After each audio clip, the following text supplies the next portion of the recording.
Il ne sait pas ce que Dieu nous a donné. Il ne sait pas, imagine Dieu parti au travail, ce qui s'est passé dans la journée, tu ne connais pas, sauf que tu as mis les caméras. C'est pas lui-même. Mais l'homme avait la capacité de mettre la caméra. Mais l'homme dormait.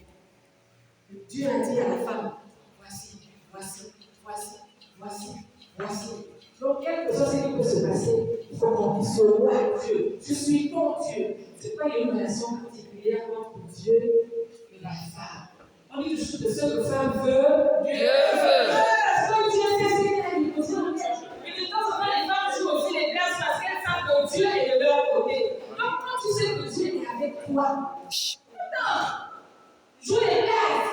Ne te sous-estime pas. Même si un papa te dit, oh, tu m'énerves, tu n'es pas fait, tu ne me plais pas, dis que papa, ce que Dieu t'a dit, tu ne connais pas. Tu n'étais pas là quand on a parlé dans le secret. On était à huis clos, tu n'étais pas, tu ne sais pas ce qu'il t'a donné.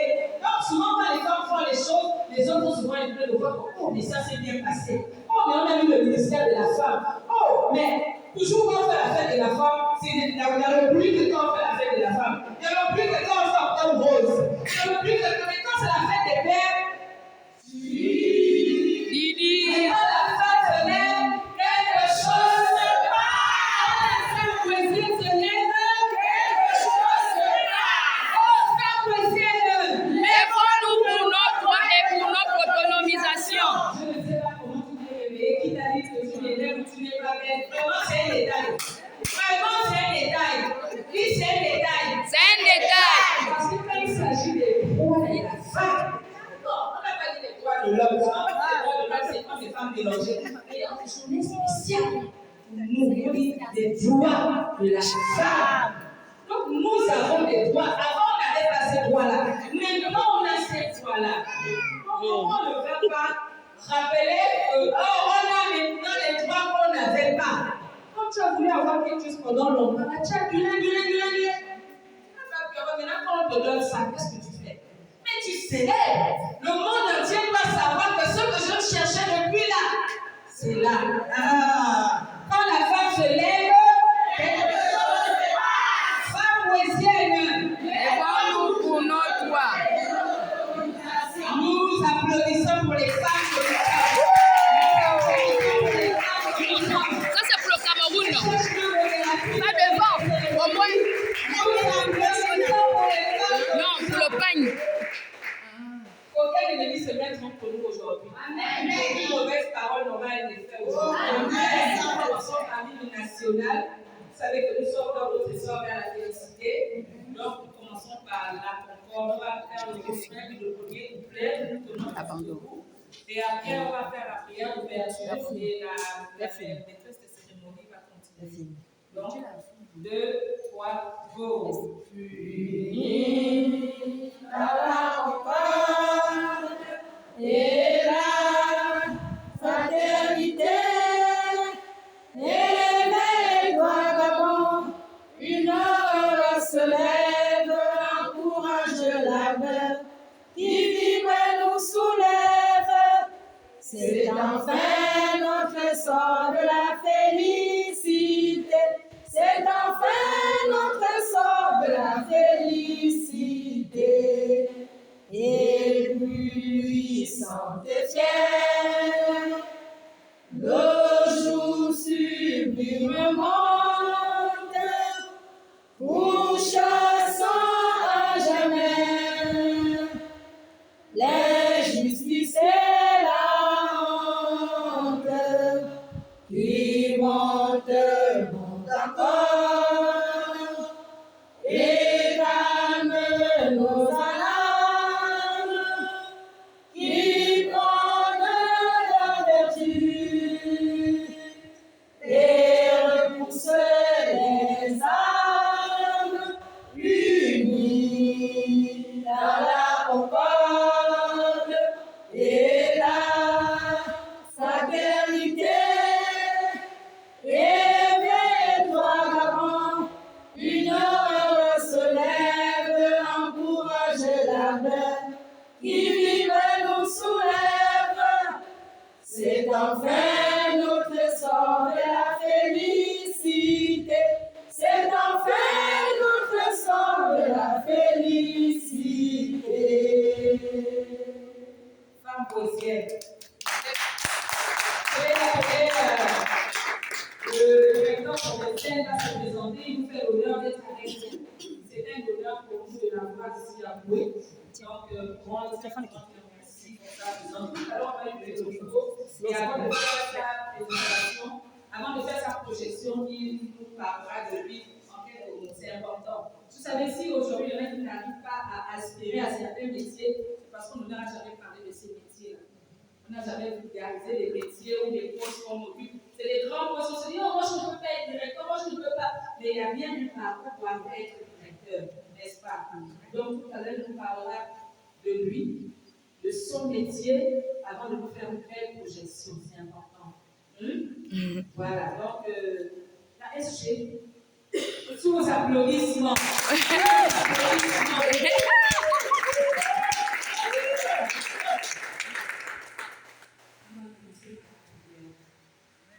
Seigneur, nous te bénissons avec Dieu. Te disons merci parce que tu as renouvelé le souffle de vie dans chacune de nos vies ce matin. C'est le premier miracle que tu nous accordes, être en vie. Il y en a qui auraient voulu être en vie ce jour, mais ils ne sont plus là. Tu nous accordes d'être vivants, d'être ce matin en ce lieu, d'avoir des cœurs unis pour la même cause. Je te bénis pour chacune des femmes présentes. Je te bénis pour chaque homme ici présent. Je te bénis pour chacune des filles présentes dans ces lieux. Et je te confie toute cette journée. Tu as commencé avec nous comme Alpha et continue avec nous jusqu'à la fin comme Oméga. Saint-Esprit, qui est le partenaire numéro 1 de tout ce que nous faisons, viens disposer les cœurs, viens ouvrir notre entendement spirituel et amène-nous à faire comme Dieu veut pour la seule gloire de son nom. Que toute la gloire vienne à notre Dieu. Au nom de Jésus-Christ de Nazareth. Amen. Amen.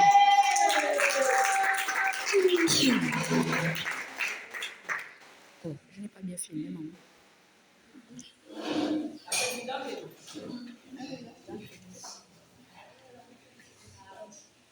Bonjour à tous. À toutes. Nous sommes là aujourd'hui pour célébrer la journée internationale des droits de la femme en à Boué le 15 mars aujourd'hui. Donc, on va commencer par la présidente. Nous sommes les bienvenus à tout le monde.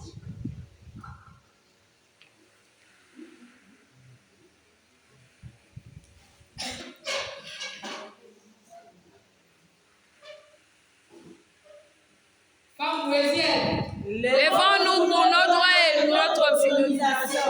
Femme bouésienne. Lèvons-nous pour nos droits et pour notre autonomisation. Mesdames et messieurs,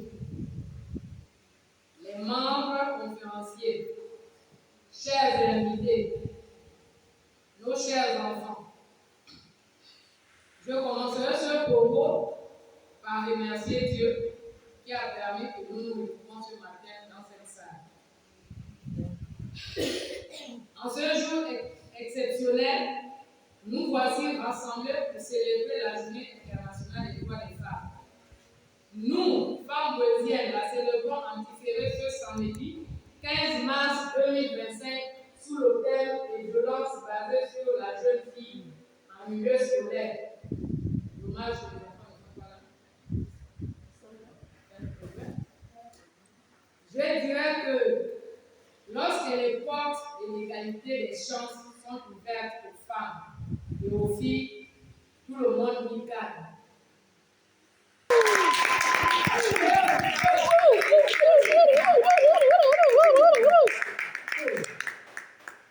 Femme bouésienne. Lèvons-nous pour nos droits et notre autonomisation. Femme bouésienne. Lèvons-nous pour nos droits et pour notre autonomisation. Bon, nous sommes aujourd'hui ici pour débattre sous thème les violences basées sur la jeune fille en milieu scolaire et l'autonomisation de la jeune fille non scolarisée. Malheureusement, Il n'y a pas de malheureusement. Tout est positif. tout va bien. Ça va aller. Bon, Maman Lauriane va commencer.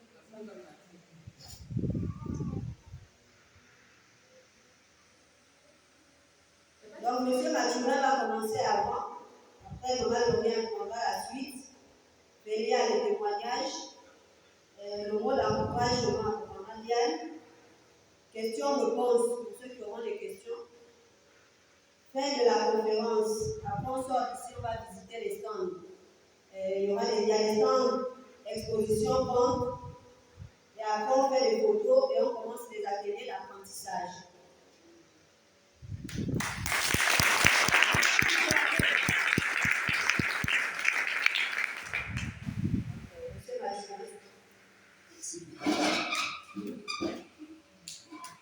Femmes brésiliennes. Levons-nous pour nos droits et pour notre autonomisation. Je vais même vous demander une territoire de l'espace pour la prochaine.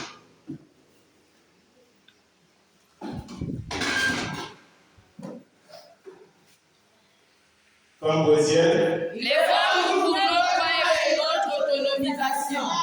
Je voudrais d'abord vous dire merci de m'avoir invité à votre manifestation.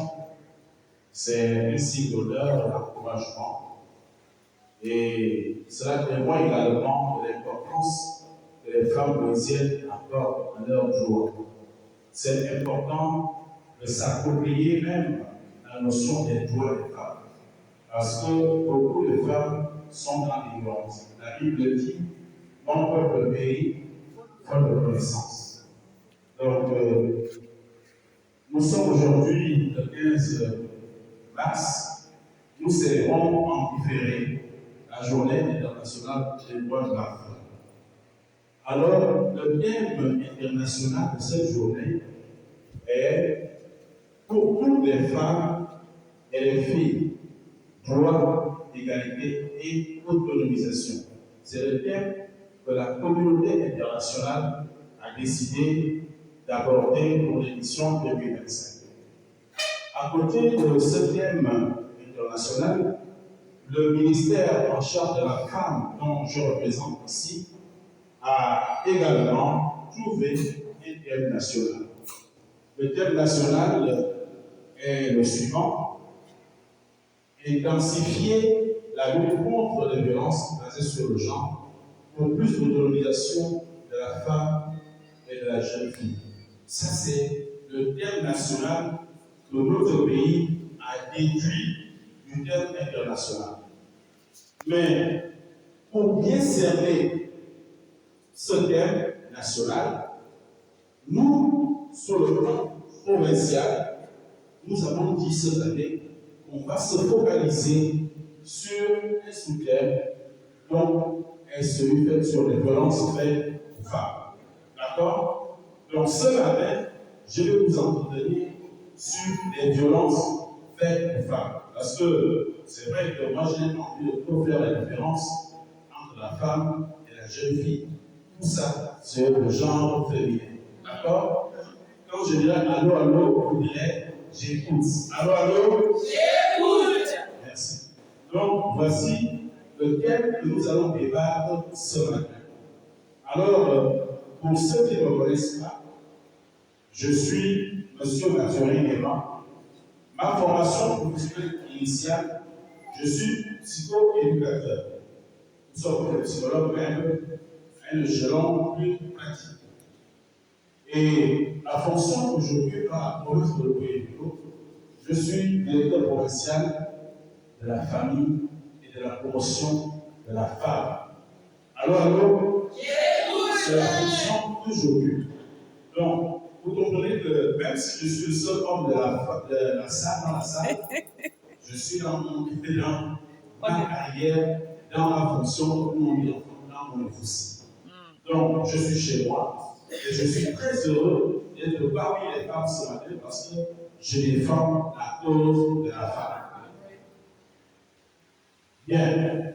Alors, sans plus attendre, on va aller à l'introduction en disant que la célébration en différé de la journée internationale des droits de la femme est parfois l'occasion de faire le bilan de la situation des femmes. J'ai envie de souligner ce mot, faire le bilan de la situation des femmes. Elle a dit tout à l'heure, lorsqu'elle parlait, beaucoup de femmes ne connaissent pas leurs droits. Beaucoup de femmes ne savent même pas ce qu'on appelle le droit. Beaucoup de femmes vivent dans l'ignorance.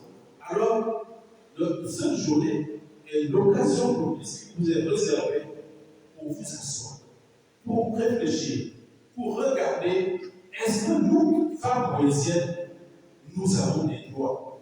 Si oui, est-ce que ces droits sont suffisamment affirmés? Sinon, comment on fait, nous les femmes poésiennes, pour que nos droits soient de plus en plus affirmés? Je ne veux pas faire l'histoire des droits de la femme, parce que ça part depuis les années 1800, que les femmes se sont battues pour avoir certains droits, notamment le droit au vote. À l'époque, la femme ne votait pas. C'était l'exclusivité des hommes. Mais il fallait que les femmes des États-Unis se lèvent pour dire non. C'est que nous sommes aussi des êtres humains, comme tout le monde, alors nous doit voter. Donc c'était une lutte où les hommes se sont levés. La question de la femme ne doit pas voter. C'était un combat. Alors ils ont réussi à décrocher ce droit. Et nous, au niveau de l'eau, on peut se poser la question, est-ce que, par exemple, ce droit au vote, est-ce que nous le bénéficions comme ça? Bref, c'est pour dire que cette journée, les femmes doivent rester à la maison. Moi, je suis désolé de constater que les chaises sont vides. Ça vient que nous n'avons pas encore compris l'importance de cette journée. Mais vous qui êtes venus, je voudrais vous féliciter parce que vous avez compris. Vous n'êtes pas venus ici pour la fête, vous avez compris que vous deviez vous lever. C'est pourquoi j'ai aimé votre slogan. Femmes poésiennes! Les femmes pour leur droit et leur autonomisation! Alors, dans les sociétés, c'est aussi l'occasion de revendiquer plus d'égalité que vous. Cette journée vous est également donnée pour revendiquer davantage aux lois. D'accord? Je prends un exemple. En République gabonaise, il est dit que les postes de responsabilité politique doivent revenir à 30% pour femmes, ainsi de suite. Mais il faut que vous dites 30% c'est insuffisant parce qu'en République gabonaise, quand on regarde le ratio entre les hommes et les femmes, les statistiques démontrent clairement qu'il y a plus de femmes que d'hommes. Pourquoi les femmes peuvent se dire nous on veut plus de 30%, nous on veut par exemple 50%? Est-ce que c'est possible? C'est possible, n'est-ce pas? Alors c'est l'occasion de revendiquer de plus en plus de droits. Alors, le thème retenu cadre parfaitement avec l'actualité. Vous avez vu le thème tout à l'heure. Avec le problème de violence. En effet, il ne se passe plus un seul jour sans que les journaux, la société civile, les organisations des Nations Unies, les ONG, bref, il ne se passe pas un jour sans qu'on décrive les cas de souffrance infligés ou qu'endurent les femmes honnêtes, tant en milieu rural qu'en milieu urbain. Je voudrais être explicite là-dessus. Il ne se passe pas un seul jour sans que les journaux décrivent dans quelle localité telle femme a été violée, telle femme a été battue, telle femme a été. Tous les jours de la vie, la femme gabonaise est victime de violence. C'est pourquoi le thème de cette année cadre parfaitement bien avec l'actualité.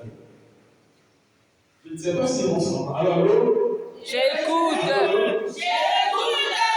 Je disais que le thème qu'on a choisi sur les violences faites aux femmes cadre parfaitement avec l'actualité.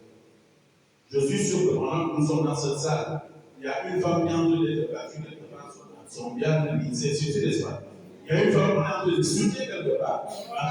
Donc, ça veut dire que quelque part, la femme que j'ai vue, la femme gabonaise est victime de violence. Cette terre est bienvenue.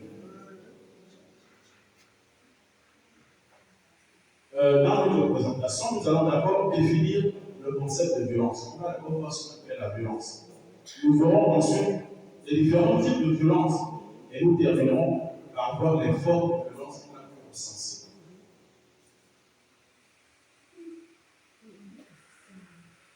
Beaucoup parlent de violence, mais quand on leur dit définissez-moi ce qu'on appelle violence, on ne connaît pas. Je ne dis pas que cet exposé, on va vous donner une définition bien élaborée, on va faire un même effort pour que ça soit intégré, que les gens comprennent ce qu'on entend ici par le terme de violence. Alors, selon le dictionnaire Larousse, la violence est toute forme de force exercée. La violence est une force exercée par une personne ou un groupe de personnes pour soumettre, contraindre, assujettir quelqu'un afin d'obtenir quelque chose. Il y a des mots qu'on a soulignés ici. La violence, c'est une fortune. La violence, c'est une force qu'on exerce sur une personne. Je prends l'exemple. Voici le téléphone de madame. Au lieu de négocier le téléphone, j'ai peut-être envie de quelque chose. Comme c'est une femme, je m'en vais, j'arrache le téléphone. D'accord? Donc, je prends son téléphone par force. Dès que je le fais, je sors de verser dans ce qu'on appelle la violence. D'accord? Donc, cette force peut être exercée par une personne, ça va être l'individu, ou un groupe de personnes. Les femmes se mettent ensemble, on va essayer de violenter, on va arracher, on peut s'entendre sa société, on va arracher le téléphone. Donc, la force peut être exercée par une personne ou un groupe de personnes. Alors, l'objectif de la force, c'est quoi? C'est de chercher à soumettre une personne. À savoir, voyez-vous, quand je dis à une femme, donne-moi ça. Voyez-vous, ce n'est pas mon téléphone, mais je veux qu'elle se soumette à ce que moi je veux pas. Est-ce que c'est ce qu'elle veut? Donc, le but de la violence, c'est de chercher à soumettre quelqu'un, selon ce que. À contraindre la personne. Est-ce que vous êtes sûr qu'elle a envie de me donner le téléphone? Mais je peux la contraindre à ce qu'elle me donne son téléphone. Non, assujettir, c'est pas ce même mot. Donc, c'est ce qu'on appelle ici la violence. Une force exercée pour contraindre, pour soumettre, pour assujettir quelqu'un dans le but d'obtenir de lui quelque chose. Donc, la violence implique la ruse. Voilà. Est-ce que vous voyez? Quand on dit la violence, c'est quoi la ruse? Je prends un exemple. Si je ne peux pas exercer la force, je vais exercer la ruse. Au lieu de prendre le téléphone de madame, je peux dire, écoute, on m'a dit que ta soeur a besoin de son téléphone, ton mari demande ton téléphone. Alors que son mari ne m'a pas amené, je fais usage de la ruse pour obtenir le téléphone. Est-ce que vous voyez? Ça peut être également des coups. C'est des coups qu'on peut donner. Au lieu de prendre, je donne des coups de poing. Là, nous sommes face à un cas de violence. Des blessures. Des blessures. Il y a des femmes qui sont violentes, victimes des blessures. Des souffrances ou encore des destructions des biens. Il y a des femmes, on a détruit certains biens. Tu t'es organisé à faire ta petite table pour vendre ta banane, et ainsi de suite. Voilà quelqu'un qui vient, il te détruit ta table. C'est une violence. D'accord? Donc la violence implique les ruses, les coups, les blessures, les souffrances ou des destructions qu'on peut infliger à autrui. Voici ce qu'on appelle ici les violences. Alors, selon l'Organisation mondiale de la santé, l'OMS, elle définit la violence est l'utilisation intentionnelle. J'ai souligné le mot. On utilise intentionnellement la force physique ou psychique, des menaces à l'encontre des autres et de soi-même contre un groupe ou une communauté qui entraîne un traumatisme, des dommages psychologiques, des problèmes de développement, voire un décès. Voici ce que l'OMS définit la violence. On reprend doucement. Donc la violence, c'est l'utilisation intentionnelle. Je le fais intentionnellement. Je sais que ce que je vais faire à l'autre n'est pas bien, mais moi je le fais quand même. D'accord? Là, nous sommes déjà face à un cas de violence. Donc cette violence peut être physique, elle peut être psychique. On va voir ça tout à l'heure lorsqu'on va définir les différentes types de violence. Donc retenez que ce que l'OMS définit comme violence. Maintenant, les Nations Unies. Les Nations Unies définissent la violence à l'égard des femmes comme tout acte dirigé contre le sexe féminin. D'accord? Causant ou pouvant causer un préjudice ou des souffrances physiques, sexuelles, psychologiques, y compris la contrainte ou la privation arbitraire des libertés, que ce soit dans la vie publique ou dans la vie privée.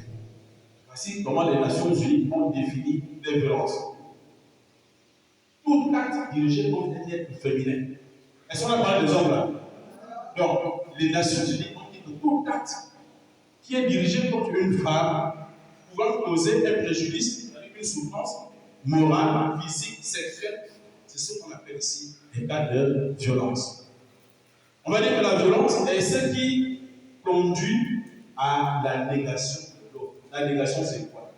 Chercher à dévaloriser l'autre. Chercher à diminuer la valeur de l'autre. Est-ce que vous voyez? Allô? Allô?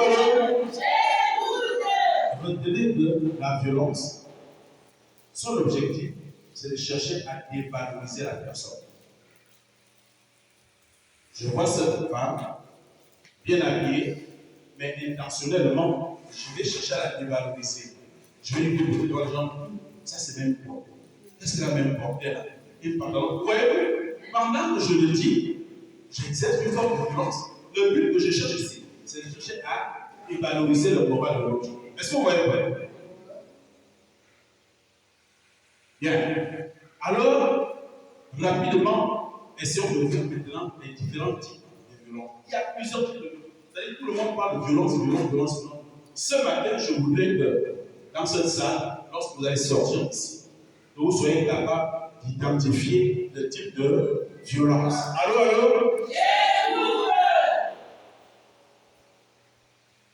En faisant le recensement des écrits, la violence est un phénomène universel. Et omniprésent, il peut prendre plusieurs formes et à des degrés divers. C'est un mot français. Retenez pour l'essentiel que la violence, on la trouve partout. Ne pensez pas qu'il n'y a que les femmes de Boule qui sont victimes de violence. Sur le plan international, dans tout l'univers, nous trouvons la violence. C'est un phénomène universel. D'accord? La femme boésienne souffre de la violence au même titre que la femme indienne, au même titre que la femme américaine, au même titre que la femme française. Bref, dans le monde entier, le phénomène de violence est un phénomène universel. Allô? Je vois les femmes dormir. Elle peut être d'ordre moral. Ça commence à arriver. La violence peut être d'ordre moral, physique, verbal, psychologique, économique, religieux. Bref, la violence prend plusieurs formes. Nous citerons quelques-unes. Alors, voici les différentes formes de violence. Il y a les violences physiques, les violences sexuelles, le harcèlement, les violences spirituelles ou religieuses. Alors, essayons de voir les violences verbales. La première forme de violence qu'on a pu identifier dans le monde entier et à Boué particulièrement, c'est d'abord la violence verbale. Qu'est-ce qu'on dit sur la violence verbale? La violence verbale est utilisée pour faire quoi? Pour faire quoi? Humilier. Contre et on reprend. La violence verbale est Humilier. c'est clair?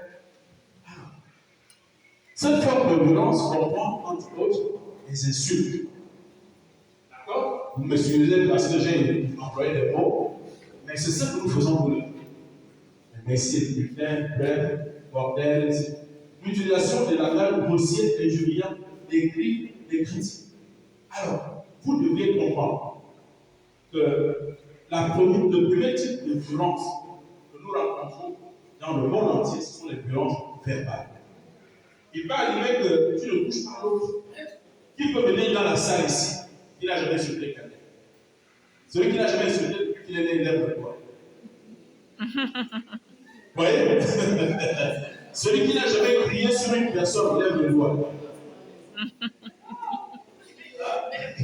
C'est ça.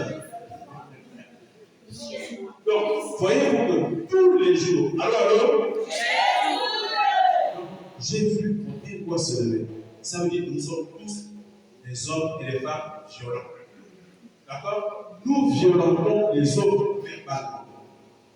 Sachez que toutes les fois que vous criez sur l'autre, toutes les fois que vous insultez sur l'autre, vous êtes en train de l'humilier. Vous êtes en train de contrôler sa personnalité, son estime. vous êtes en train de les intimider. Or, nous ne voulons pas avoir un Gabon où on intimide quelqu'un, où on contrôle quelqu'un, où on rabaisse l'autre. Alors, est-ce que ce sera bien chez nous ici à Boué d'avoir des femmes qui soient timides? Est-ce qu'on devra avoir des femmes policières qu'on insulte tous les jours? Donc on plaît que toutes les femmes vous insultez. Toutes les fois qu'on vous insulte, il y a des conséquences. Il y a une conférence derrière qui est intéressante. D'accord, merci. Le deuxième type de violence que nous avons croisé en faisant, parce que dans mon service, c'est ce que nous rencontrons tous les jours. Ce sont les violences psychologiques. Et il se trouve que sur le plan national, les études ont montré que nous, les hommes, nous sommes plus victimes de violences psychologiques que vous, les femmes. Ah oui, c'est la réalité. Allô? C'est la réalité.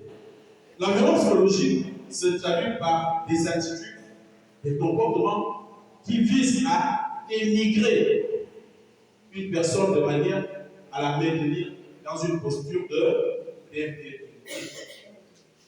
Est-ce que vous suivez ça? Est-ce qu'on peut encore dire ça? La violence, on dit le droit. La violence psychologique se traduit par des attitudes et comportements qui visent à dénigrer une personne de manière à la maintenir dans une position d'infériorité. C'est ça la violence psychologique. Alors, je vais prendre un exemple. Quand je vous disais tout à l'heure que nous, les hommes, nous sommes plus victimes de violence psychologique, j'ai vu quelqu'un dire mais c'est la réalité. Voyez-vous, monsieur est parti au travail toute la journée, il est fatigué, il rentre le soir. Il a besoin de ce temps avec son épouse. Suivez mon regard, les enfants, excusez-moi, on est en science. Il a envie de se défendre. Mais on voit une femme, elle met le cabas en haut, elle met le string, elle met le collant, elle met le jean. Dites-nous où ce que vous mettez. Allô? Lui, il a envie de sa femme. Mais toi, tu mets tout cet arsenal. La fraîcheur. Pour empêcher la. Mais pendant qu'il a allongé là, vous êtes sûr qu'il dort? Est-ce qu'il dort? Non. Vous êtes comme ça. Psychologiquement, il est en train de souffrir. Mais vous avez étonné de voir ce monsieur quand il va aller au travail le matin, il va commencer à demander sur les agents, il va commencer à licencier. Alors, et c'est ce que nous faisons. Et sachez, mesdames, vous le faites, vous tuez votre couple, vous détruisez vos relations. Parce que cet homme-là, il a besoin de toi. Mais quand toi tu mets le cavalier, et ainsi de suite, tu t'attends à quoi? Elle va commencer à aller dehors. Ce n'est pas bien. Tout comme nous les hommes, nous aussi nous exerçons une violence psychologique sur vous. Moi je prends l'exemple, et ça m'est arrivé, moi personnellement, mon épouse, j'avais envie de demander, j'aime bien le pouvoir, excusez-moi. Ma femme, elle est partie prendre son petit salaire, et elle se joue comme la nuit, elle va faire ses journées tout à l'heure là. Alors, le matin, vous savez que son mari aime bien manger, elle est au marché. Je dis, cette femme-là, elle m'a fait marcher. Aujourd'hui, là, son goût, je le mange pas.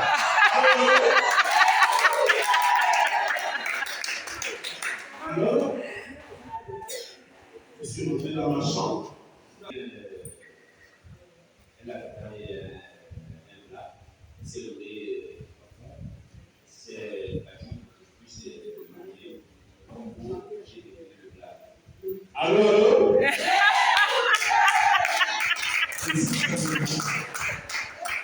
mais c'est cause de quoi le monde? Qui l'avait? Tu as exercé une violence psychologique sur le monsieur. C'était quoi? Qui l'avait été?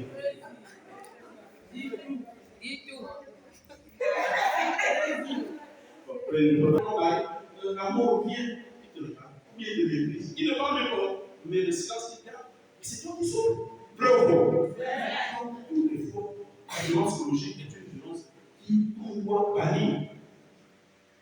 Donc, la personne violente peut épuiser de violence psychologique par le silence prolongé, l'exercice, les exigences excessives, de la jalousie. Ah oui, il y a beaucoup de femmes qui sont jalouses.